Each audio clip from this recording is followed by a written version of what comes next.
Hello and welcome. This video is about choices we must make in order to create the world that we want. Specifically, it's about the clear thinking and wisdom that create a collective well-being, also known as heaven on earth, and about some reasons for the insanity that creates hellish systems of division and war. In the first half of this video, I'll talk about the formation of individual beliefs, and then I'll talk about belief systems and institutions that divide us and how these beliefs are able to survive. I'll also talk about the power that we have to create change and systems of cooperation and mutual benefit. And towards the end of the video, I'll share Walter Wink's list of some of the lies that we tell ourselves that weaken our minds and that allow systems to operate in opposition to a collective well-being. I'm Dr. Lynette, and this video is one in a series of videos about heaven on earth. And if you want to see these and other previous videos and future videos on the channel, please subscribe. The channel includes videos about relationship dynamics, communication skills, expanded understandings of human systems, nature's systems, and more. So during this video, hold in mind the idea that heaven is not a geographical location.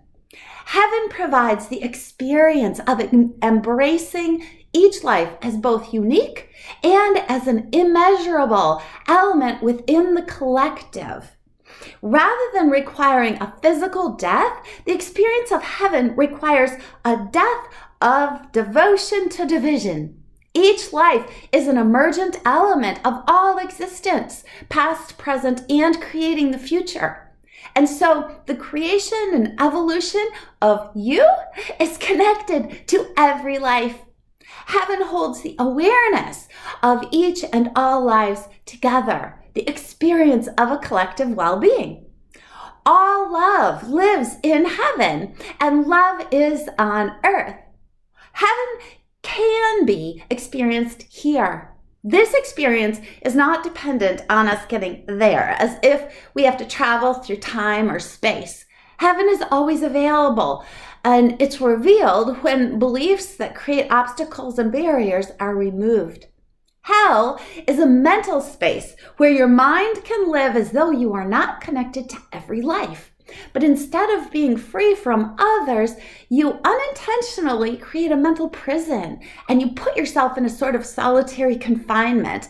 And I'll explain mental prisons when I explain institutionalized thinking in a few minutes. Now, this hell occurs by believing that each life is separate and that certain lives should be valued as more important than others. These beliefs lead to judgment and to the lie that some lives are excluded from experiencing heaven. These beliefs rid us of the reality of what heaven is even about. Instead of respecting each life is then measured according to a belief system's limited understanding of what is good or valuable or beneficial. Lives then become commodities and tools. Realize that how we measure others is how we measure ourselves. So if we see others as potentially separate or worthless, it is also the potential that we give to ourselves. Comparing and competing with others, judging and measuring others, it turns into actions which create experiences of division, of hell's insanity. In this way, we end up believing that we are competing not only for material possessions, but for love, as if love is a possession that's scarce and that we have to compete for. But love is not a reward. Love is what we are all embedded in, and it's what we are made of. And just because we lose the truth of this and act irrationally, it doesn't mean that it's not true. We are still made of love. And there is a video on the channel titled, What is Love? So divisive belief systems can be planted in a mind that is vulnerable because it doesn't know its own strength. When we are tethered to belief systems that lack love, compassion, and wisdom, we're like the powerful elephant tethered to a little tree. There's a syndrome known as the baby elephant syndrome, and actually my understanding is that elephants are too intelligent for this to actually be true of them. But it can definitely be applied to humans. So in this syndrome, the baby elephant is tethered by the ankle to a tree that is stronger than itself. And as the elephant grows, it doesn't know that it is more powerful than the tree. And so it stays tethered to the tree. Our tree is any belief system that values fear and division over community and love. In the Judeo-Christian text, this tree is known as the tree of good and evil in the Garden of Eden. When we don't respect our own power, the power of love, and when we fear that we won't have enough, we become anxious and selfish. Fear and selfishness are our tethers to the divisive belief systems that we created and then we think we're dependent on. When we compete rather than cooperate, we reinforce a limited mindset of fear and selfishness. We get selfish because we think things are scarce. And we do not then develop the mental strength that comes from self-respect. The highest form of self-respect comes from knowing the power of your own love. We can only truly respect our own lives when we respect all lives. Otherwise, we are again at risk of tethering our minds to a belief in scarcity, division, and destruction. And also then to the systems that we create and reinforce with this insanity. But we can learn that selfishness is the opposite of self-respect. By seeing how we treat others, we learn the actual truth of how we are actually treating ourselves. When we measure the value of life through a lens of judgment, comparison, and competition, we cannot see our true value. Imagine this for a minute. What if you had never seen into a mirror? Never visually seen yourself as separate? Imagine how people behave when they have never had a reason to look into a mirror. These people and cultures do exist. They don't judge themselves as we do. In cultures that value community over material possessions and comparisons, they consciously know the need to connect with others through cooperation and love in order to sustain and evolve life. Value the wisdom that comes from knowing your unique self, knowing your immeasurable value from the inside out. Not from measuring yourself by what is on the outside. When you know your internal beauty, wisdom, and strength, you trust yourself more, and you can more deeply connect with life outside of yourself.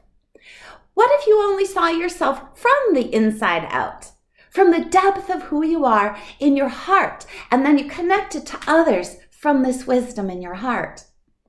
Now, we're going to take this to a larger scale.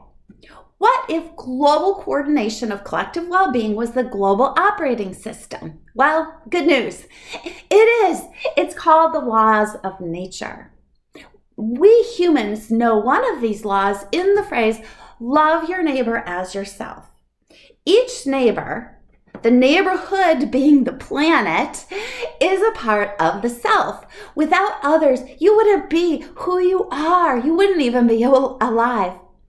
Now, knowing about this function of heaven on earth doesn't mean you can manipulate or deconstruct it or destroy it. Heaven's operating systems cannot be reduced to the limited factors the human brain understands. But we can understand what it means to each do our part in the collective whole. And that is simply, and sometimes not so simply, to honor and love ourselves, and then to magnify this experience by giving the same love and honor to all other life on this planet.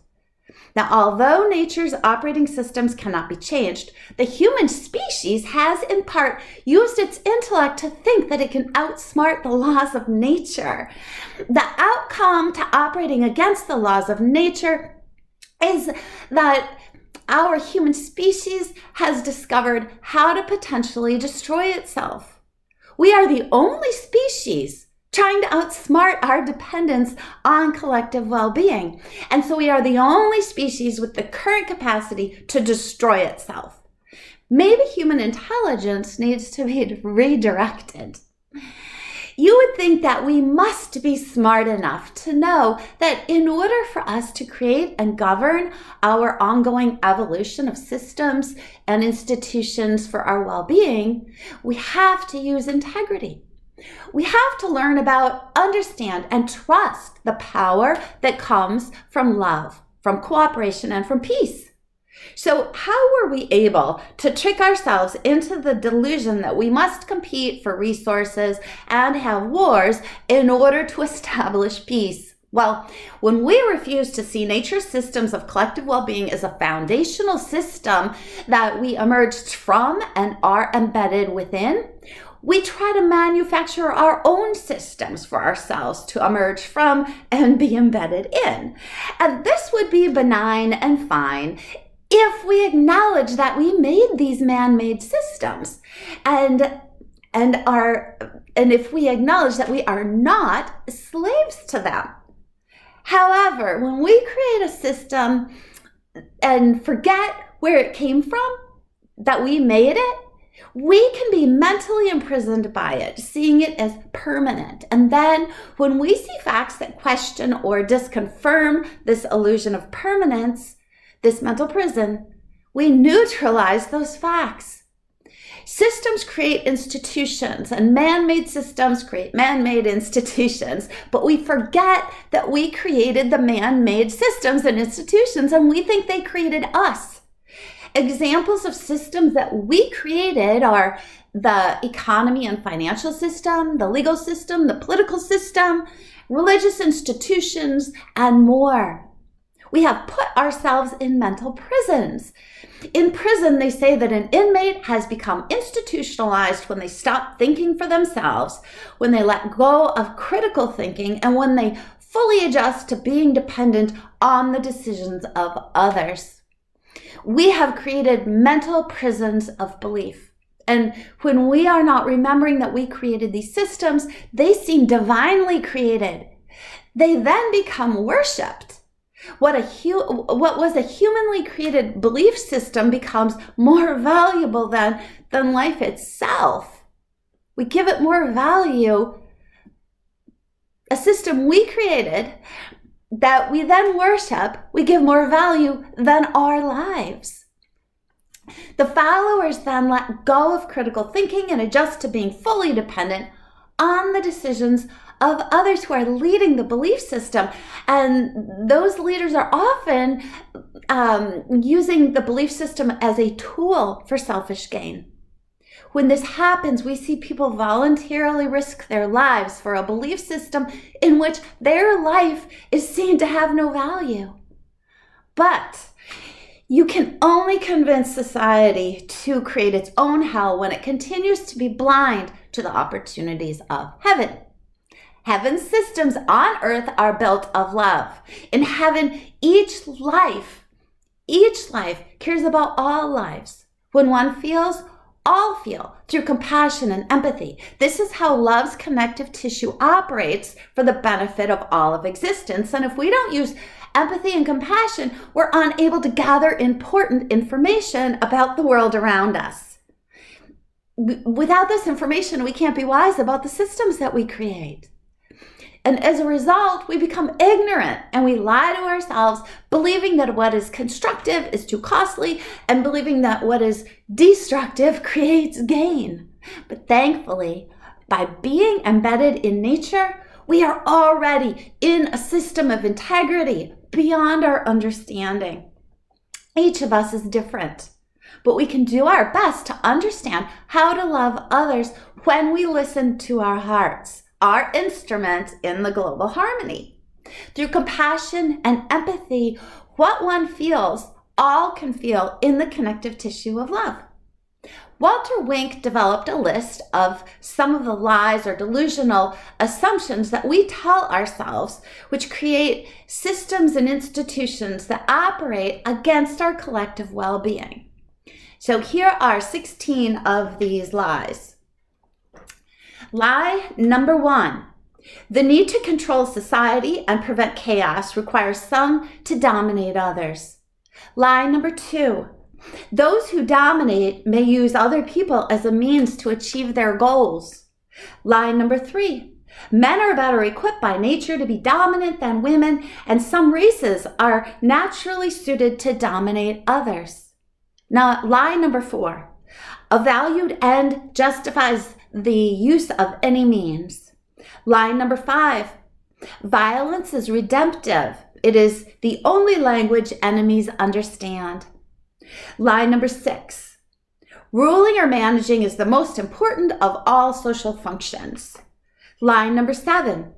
Rulers and managers should be rewarded with extra privileges and greater wealth of all kinds. Lie number 8.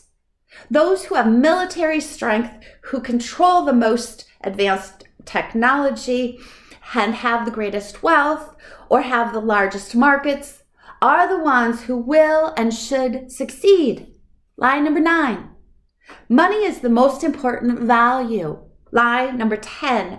The possession of money is a sign and proof of political and social worth. Lie number 11. The production of material goods is more important than the production of healthy people and sound relationships. Lie number 12. Property is sacred and property ownership is an absolute right. Lie number 13. For an organization or nation, great size is proof of its power and value. Lie number 14. Institutions are more important than people. Lie number 15. There is no higher value or being or power than the state. If there is a God to be believed in, that God is the protector and patron of the state. And lie number 16. God, if declared real, is not revealed to all, but only to select individuals or nations and their rulers. So again, those are from Walter Wink. So does this sound upsetting? Well, there's good news. Thankfully, most humans are not greedy. We want to grow lives rooted in heaven's soil of love on earth, not a selfish hell on earth. Most of us would prefer not just surviving as a species, but thriving with all lives in all of nature. In the Buddhist Avada Maska Sutra, it is said, quote, that in the heaven of Indra, there is said to be a network of pearls so arranged that if you look at one, you see all others reflected in it. And if you move into any part of it, you set off the sound of bells that ring through every part of the network, through every part of reality. In the same way, each person, each object in the world is not merely itself, but involves every other person and object, and in fact, on one level, is every other person and object. End quote. Hell is in the darkness of the one unwilling to see the barrier blocking their wisdom. Hell is the boulder in their mind's eye. Heaven sees all of life through eyes that see each life as sacred beyond any measure. If you liked this video, please subscribe to the channel, click on the like button, and share the video to help it reach out to more people. And videos on this channel are about love's power, about nature, relationships, communication skills, and more. And it is free to subscribe. Welcome, and thank you so much for your time.